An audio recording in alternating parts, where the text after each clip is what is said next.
Hello mga sangkay, mga kalingap. Welcome back to my channel. Kumusta? Kumusta kayong lahat? So for today's video, gagawa ako ng reaction. Patungkol dito sa reaction ni Ate Edna doon sa mga pahayag ni Kupitana ni Tanod.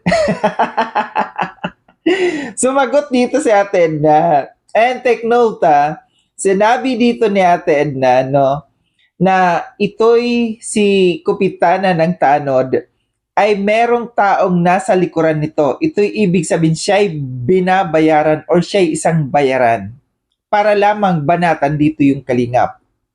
Pero bagong lahat, shoutout muna kay Kuya Val, kay Ate Edna, kay Kalingap Rob, kay Tita Mina Jaramillo, ang tita kong Viots, kay Manetere ng San Diego, California, kay Tita Sal ng Illinois, at sa inyong lahat na patuloy na sumusuporta at nagmamahal kay Sangkay, mega love shoutout. So dako tayo dito sa ating pag-uusapan. Huwag na nating patagalin pa. May audio clips akong iparirinig sa inyo. Then, bibigyan natin ng reaction itong mga sinabi na ito natin. Pakinggan natin mga sangkay, mga kalingap. Ito po kay Kapitana. Kaya narinig ko po yung, aba, ibang klase ito ah. Talagang, ibang klase rin ang datingan nito ni Kapitana. Kaya naalala ko po, ito si Kapitana, naalala ko, lumitaw po ito sa panahon ni Medit. So sabi niya doon sa video niyang una ay nagpakilala siya doon, siya daw ay Tama. Galing naman kasi ito talaga si Kupitana, no? Galing ito sa ibang community, no? Sa Mamigs yata ito. No, doon galing siya na community galing. Then, nung nawala, no, yung Mamigs, no, nagkahiwa-hiwalay sila. Ngayon, pumunta dito sa Kalingap, no? Nakiki-reaction, no? And nakilala lang siya mas lalo dito, no? Nung si Medet ay naalis dito, nawala dito sa Kalingap, nagtayo ng sarili niyang community. And nagkaroon ng mga reactors. Isa ito dito si Kupitana, no, naging reactors ni Medet, no? And talagang bumabanat siya sa Kalingap noon pa. And then after doon, nung nawala naman siya, no, sa kay Medet, no, binanatan na naman niya si Medet. Ganito to, mukhang tipaklong, no, na patalon-talon kung saan-saan. Wala ngang, tama nga yung sinasabi dyan, yung mga comments na sinasabi na, ito yung kapitana na walang barangay. Ibig sabihin, kung saan-saan nakikibarangay. Pakinggan pa natin na. So ibig sabihin, barangay captain. Pero umalis siya kasi mababa ang sweldo kaya siya nag-abroad. So doon pa lang makikita natin na talagang wala siyang pusong charity. Kasi kapag ikaw ay nasa public service, talagang hindi mo nananasain yung sweldo. Para ka diyang volunteer ay. Pero ngayon So, sabi dito natin, buti sa atin na alam natin ng historya. So, naging kupitana daw ito ng barangay, no? And yung dahilan, kaya umalis, no? Nag-abroad kasi alam natin na mahina yung kita, no? Nung sa mga nasa barangay, no? Ang tanong, ito yung tanong ko sa inyo. Baka sabihin nyo, laway yan ha. Hindi yan laway, nag-reflect lang yan sa ilaw. Ang tanong ko sa inyo, yung ba talagang dahilan kung bakit siya umalis sa pagiging kupitana?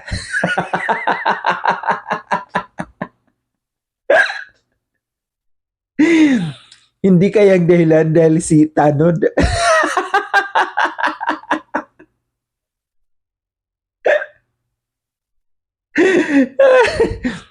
Hindi kaya dahilan dahil sa batutan ni Tanod?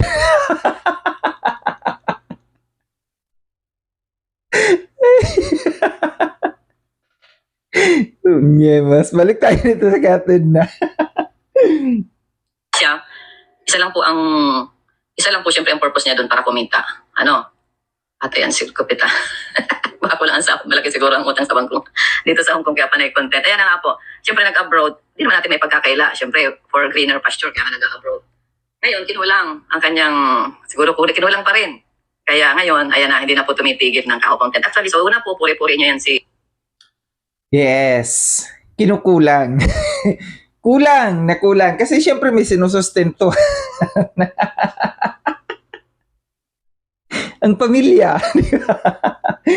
kulang talaga, no? Kaya yung kanyang sahod, no? Yung kanyang sinasahod doon sa, ano, Hong Kong ba ito? May nag-comment doon, yung binasa ni Ate Edna, nakakulang daw sa mga pambayad sa mga loans doon. Sinasanlang passport sa, ano, sa Hong Kong. Ganyan pala yon. Uso pala rin yung sanlaan ng passport. Paano yun? May sanla nga yung passport ko. 3 passport ko. Yung 3 renew. Nakatatlong renew na kasi ako eh, no? Sanla ko kaya yung passport kong expired. Kinukulang, no? Kaya kuda siya ng kuda dito. Tuwan-tuwa siya, no? Tuwan-tuwa pag nakaka-views.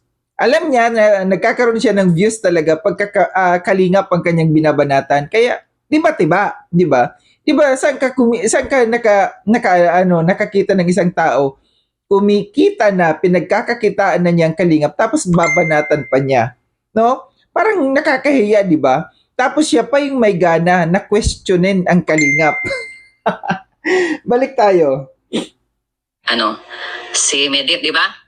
Tapos meron siyang grupo nun ay meron siyang mga sponsor. So yung mga sponsor ni Medit, kumaga, niya, grupo niya, tapos parang siya yata ang contact nito ni Medit. Tapos dumating yung time, inaway niya si Medit. Ayan, tapos balik siya sa content ng Kalingap. Tapos dumating yung time, inaway ang Kalingap at ngayon na nga po ito na. Meron pong sponsor na nasa likod niya, ibig sabihin, mga bayaran po, for the sake. Ganito. So alam niyo po, isa lamang na. So narinig natin, no? Yung sabi dito ni Ate Edna, na galing siya sa Medit community, no? May mga sponsors, ito, no? Nahawak si Kupitana, no? Nung time na nandoon pa siya sa kay Medit, no?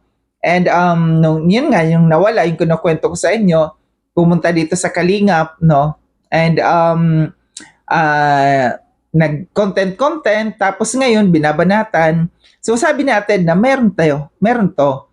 May tao ito na nasa likuran, no? Na nagbabayad sa kanya para banatan ng Kalingap. Kasi, sa totoo lang, di ba sabi ko sa inyo, galing ito sa ibang community, may mga nakakausap ako nung sa Mamigs, no? Na kung saan siya nanggaling na community, na ito nga daw talaga ang ginagawa nito ni Kupitana nung time na nandoon pa siya sa dati niyang community, nabayaran daw talaga ito, no? Bayaran daw talaga ito, bumabanat daw talaga ito, pero kinakailan may bayad sa kanya pagka siya ay babanat. So ito 'yun. Kaya siya nasa antay, no? Nasa antay Kalingap ngayon. May mga sponsors 'yan. Yung mga sponsors na galit sa Kalingap, binabayaran siya para banatan dito yung Kalingap. So obvious na obvious eh, no?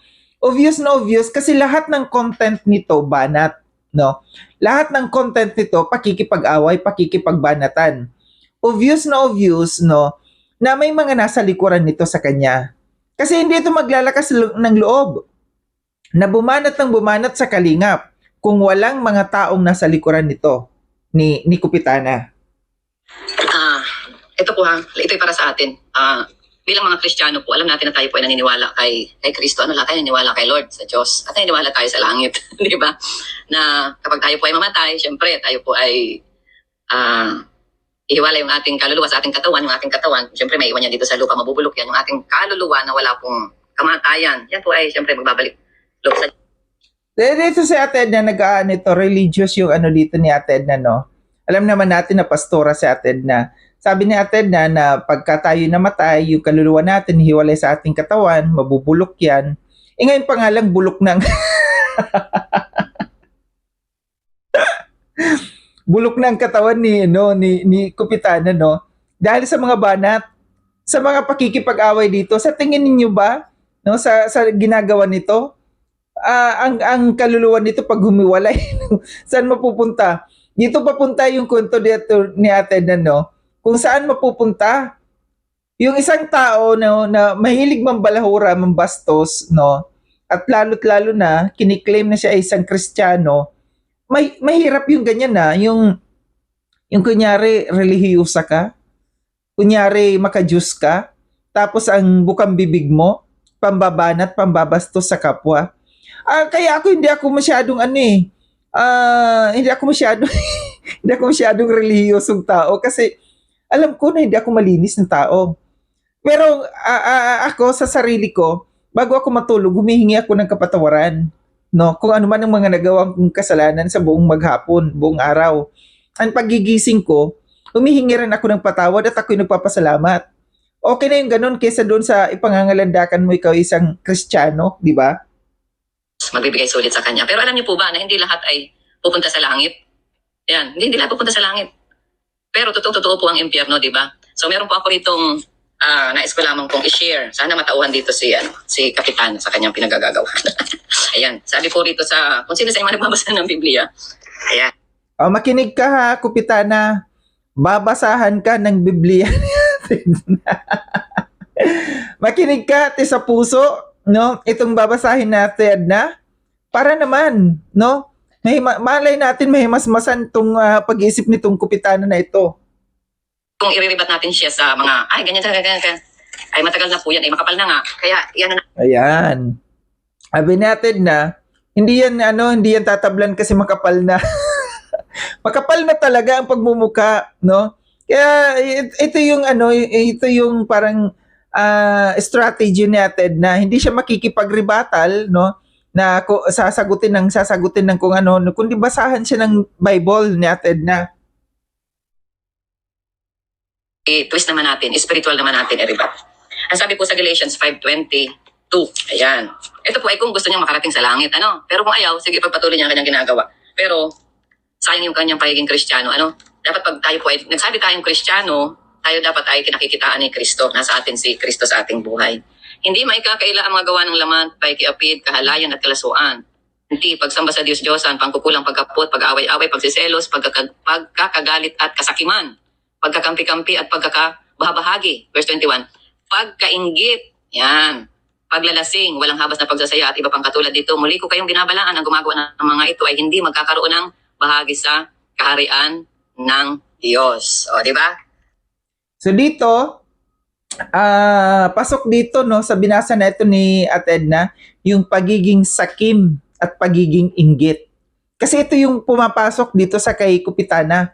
Yung sakim na nga siya, pinagkakakitaan na yung kalingap, no, sakim sa kita, sakim sa revenue, sakim sa views, and meron pa siyang inggit.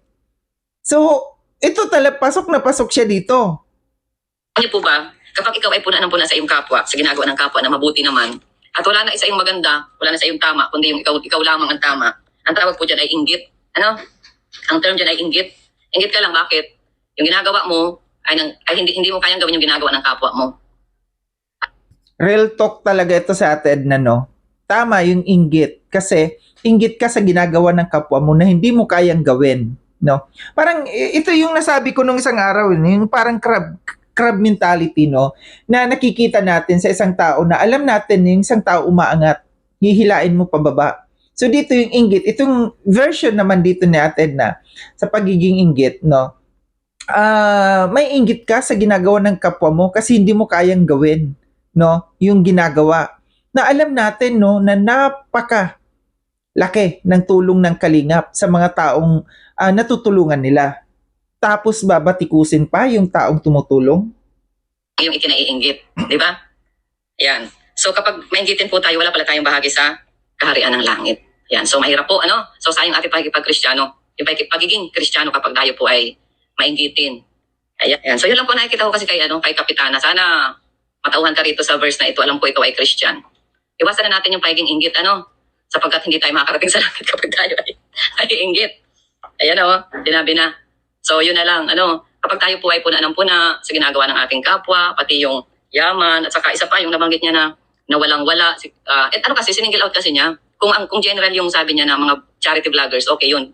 Hindi ako ma-react ngayon. Kaya lang, sinabi talaga niya si Kalinga Prab, si Kuya Bal. Diba? Sabi niya, dating walang-wala, ngayon ay milyonaryo na, natatawa sana all milyonaryo. hindi po kami po ay mahirap dati, pero hindi kami walang-wala, kahit pa paano ay meron po. Kasi masipag po tayo, hindi tayo nawawalan. Naglo-loan tayo pero pang business, hindi pang panghanda, hindi pang pagarbo, So, walang problema po kung tayo ay mahirap. Mahalaga wala tayong utang, wala tayong natatapakan, wala tayong kinikilingan, di po baga. So, may trabaho po tayo simula't simula. Lahat ng ating ginagawa ay, at si Kuya Bal, naman, may trabaho, kahit hindi siya, kumbaga hindi siya empleyado, yan po hindi pinawalan ng pera kasi araw-araw po yan nagtatrabaho. lahat ng racket ay papasukin niya para lamang may pagkain sa hapag. So kapag masipag po tayo, hindi po tayo maghihirap. Karamihan, kaya naghihirap, tamad. Kaya yung gusto niyang gawin, hindi niya nagagawa. Tapos pupunayin niya yung kapwa niya kasi naiinggit siya. Ayan. So yun, narinig natin, no? Dito yung pag-react natin na patungkol doon sa pagsabi ni Kapitana, no, na dati walang-wala, tapos ngayon milyonaryo na, no, dahil nga daw sa pagva-vlog at ginagamit ang mga beneficiaries ng Kalingap. And narinig natin na siya ay may trabaho noon. Ito nga yung tanong ko dito sa reaction ko nung nakarang araw. Paano nalaman ni Kapitana na si Kuya Val ay walang-wala? Alam niya ba yung laman ng passbook ni Kuya Val, ni Ate Edna?